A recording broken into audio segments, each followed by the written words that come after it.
Welcome to College Corner. It's that time of the year. March, college basketball season, tournament season is ongoing. We've got major conference tournaments rolling through, some mid-majors as well. We're going to cover three of my favorite bets today. I've got a player prop, a total, and a side. Takes you all the way from noon until the end of the day here on Wednesday. If you guys enjoy the video, be sure to let me know. Subscribe to the channel if you're looking for more college basketball content, including Selection Sunday, our March Madness bracket, any Cinderella teams, and more picks here throughout the week.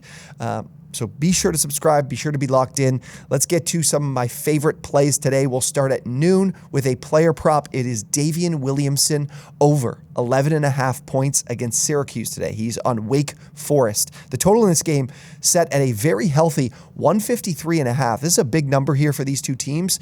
So that is definitely good when it comes to betting over on player props. Wake is a high volume three-point shooting team. Over 45% of their shots this season come from three. And what is very, very key to look at here when we're betting this player prop is their best shooter, their most high-volume three-point shooter, Damari Monsanto, is out for the season with a knee injury. He was shooting over 40% from three this season. The team itself is shooting a healthy over 36%, almost 37% from deep. So it's a very good three-point shooting team. Loses its most high-volume shooter. Monsanto out for the season with a knee injury. This is a great matchup for three-point shooters. This Syracuse team ranks 213th in three-point defense. Teams are shooting almost 35% from deep this season, so a great matchup for Williamson and this Wake Forest team. Now, what I pay attention to and what's good to take advantage of when betting player props, which you can do over at FanDuel, BetRivers, DraftKings is one of the mainstays in terms of having player props up. Williamson, prior to this injury and throughout the season, he's averaging 7 field goal attempts per game and 4.6 three-point attempts per game. Well, why is this important? Well, in the 3 games so far since Monsanto's been out, he is averaging 10 field goal attempts per game and 7.3 three-point attempts per game. And in the last 2 games that he's been out, he's taken 13 shots a game. So that's almost double his average from the season. So that's very good to see. We're getting much, much higher volume from him. And just had a game against Syracuse to close out the season. He had 11 points, just a little short, but he was 3 of 11 from 3, so didn't shoot it very well from deep. When you consider the fact he's an over 38% three-point shooter this season, I expect his volume to improve here, or not volume to improve, his efficiency to improve here and still get some great volume. So I really like him to go over 11.5 points today against Syracuse. Again, that game is at noon, so if you're watching this early, make sure you're locking this one in. Next one up here, this is my favorite play today and is honestly one of my favorite plays I've seen in a number of weeks here in college hoops. I love Ohio State today. If you can get them at the money on the money line, anything better than or better than minus 135, I would just play the money line. But I'll take the points as well. -2, you'll probably find them. Wisconsin, in my mind, is one of the biggest frauds in college basketball. Chucky Hepburn and Tyler Wall have been horrific offensively. Their offensive ratings are both below 100. Wall's is like 90, Hepburn's is like 98. And these are their 2 go-to guys, and their offensive ratings are below the national average.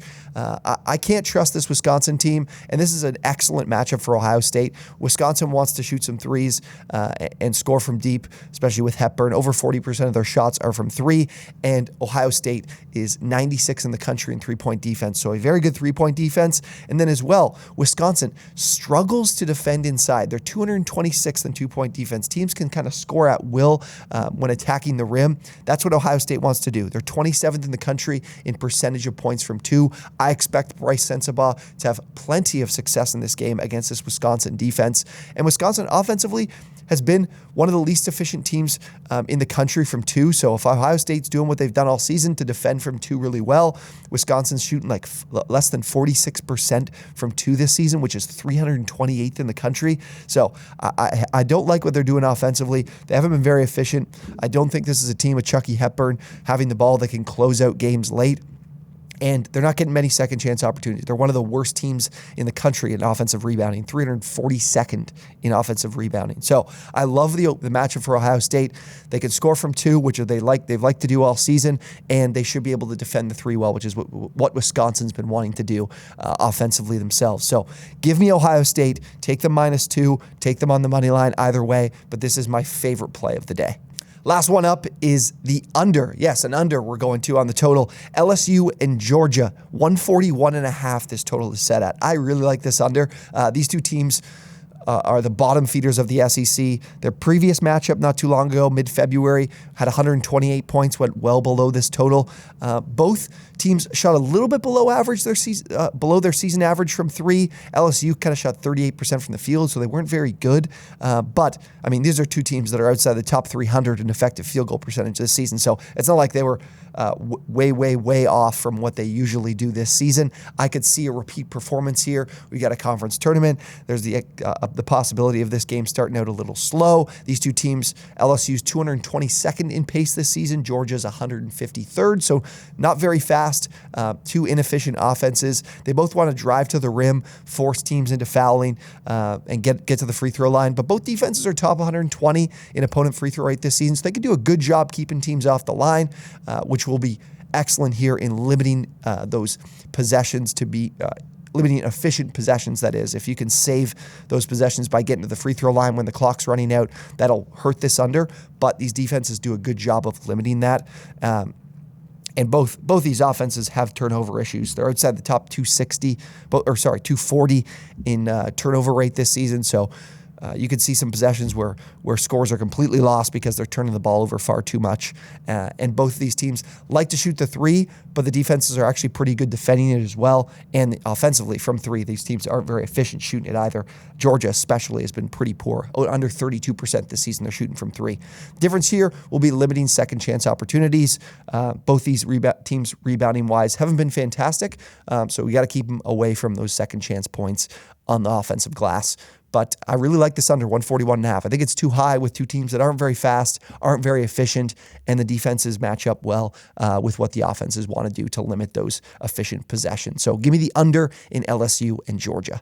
All right, to recap, we're taking Davian Williamson under 11.5 points, Ohio State -2, or in the money line if you can get it at -135 or better, and then the under 141.5 in Georgia and LSU. If you guys enjoyed the video, be sure to let me know. Subscribe to the channel, like the video. We've got plenty of college basketball content coming to you for the next month, covering the tournament, previewing the tournament. Also, if you guys enjoy the video as well, I'll include a link down below to DraftKings if you do want to bet on the player props. I think it's an excellent thing to be able to do in college hoops. It's one that's paid attention to a fair bit less from the sports books. And in this particular opportunity here, we're getting a player that's out and getting, I think, a little bit of value here too. So if you want to go bet that, I'll include the link down below. Thank you guys so much for watching, and we will see you on the next one.